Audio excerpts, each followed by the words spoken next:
ಮಂಜೇಶ್ವರದಲ್ಲಿ ಎಂದೆಂದಿಗೂ ಈ ಕಡೆ ಬಾರದಂತ ಒಂದು ಫಲಿತಾಂಶವನ್ನು ಮಂಜೇಶ್ವರದ ಮತದಾರರು ನೀಡಿದ್ದಾರೆ.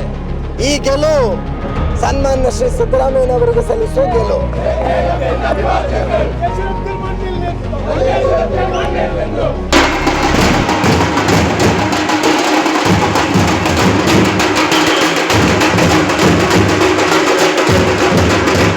ಹಲವಾರು ವರ್ಷಗಳಿಂದ ಸಾಮರಸ್ಯದ ಮಣ್ಣು.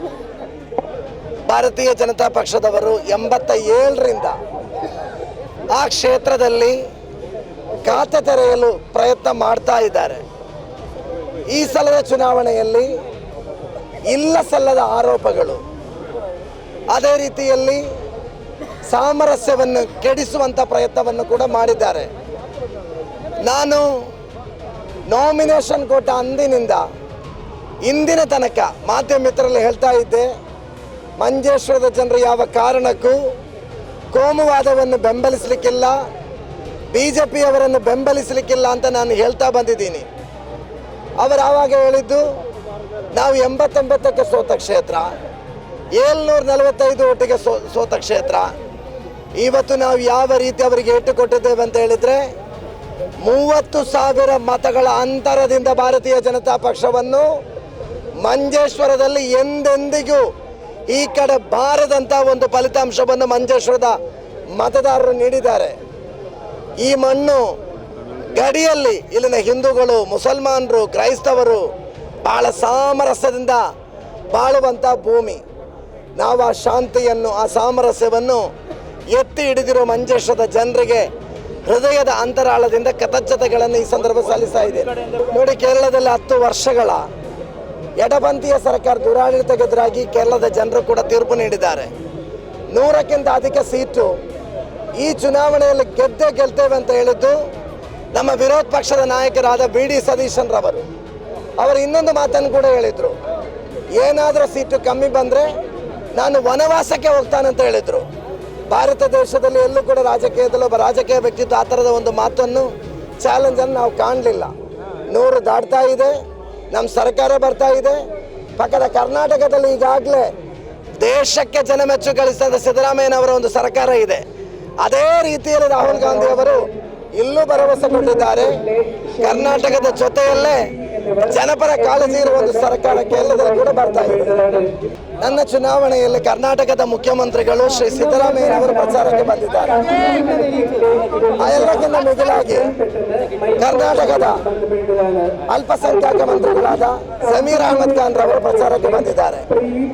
ದಿನೇಶ್ ಗುಂಡೂರಾವ್ ಅವರು ಪ್ರಚಾರಕ್ಕೆ ಬಂದಿದ್ದಾರೆ. ನನ್ನ ಚುನಾವಣೆಯಲ್ಲಿ ಅತಿ ಹೆಚ್ಚು ಕರ್ನಾಟಕದ ಕಾಂಗ್ರೆಸ್ ಪಕ್ಷದ ನಾಯಕರುಗಳು BJPಯನ್ನು ಸೋಲಿಸಲಿಕ್ಕೋಸ್ಕರ ಪ್ರಚಾರ ಮಾಡಿದ್ದಾರೆ. ಈ ಗೆಲುವು ಸನ್ಮಾನ್ಯ ಶ್ರೀ ಸಿದ್ದರಾಮಯ್ಯನವರಿಗೆ ಸಲ್ಲಿಸುವ ಗೆಲುವು, ಶ್ರೀ ಸಮೀರ್ ಅಹಮದ್ ರವರಿಗೆ ಸಲ್ಲಿಸುವ ಗೆಲುವು. ಯಾಕೆಂತ ಹೇಳಿದ್ರೆ ಅವರೆಲ್ಲ ಇಲ್ಲಿ ಬಂದು ಠಿಕಾಣಿ ಹೂಡಿ BJPಯನ್ನು ಸೋಲಿಸಲಿಕ್ಕೆ ಹೇಳಿದ್ದಾರೆ. ನಮ್ಮ ಮತದಾರರು ಸೋಲಿಸಿದ್ದಾರೆ. ನಮ್ಮ ಪಕ್ಷದ ನಾಯಕರುಗಳಿಗೆ ಬೆಟ್ಟ ವಿಚಾರ.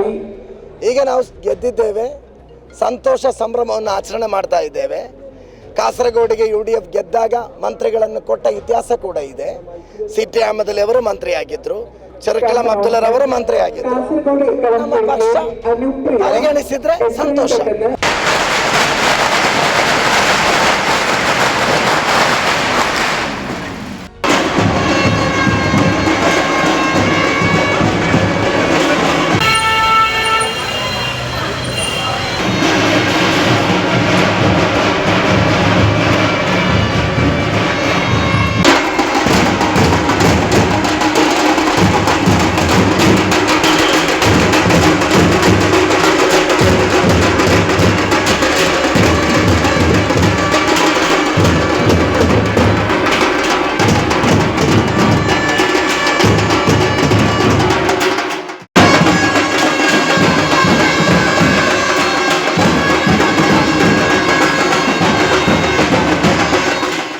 ಈ ಕಾರ್ಯಕ್ರಮದ ಪ್ರಾಯೋಜಕರು ಗಡಿಯಾರ್ ಗ್ರೂಪ್ ಆಫ್ ಕಂಪನೀಸ್,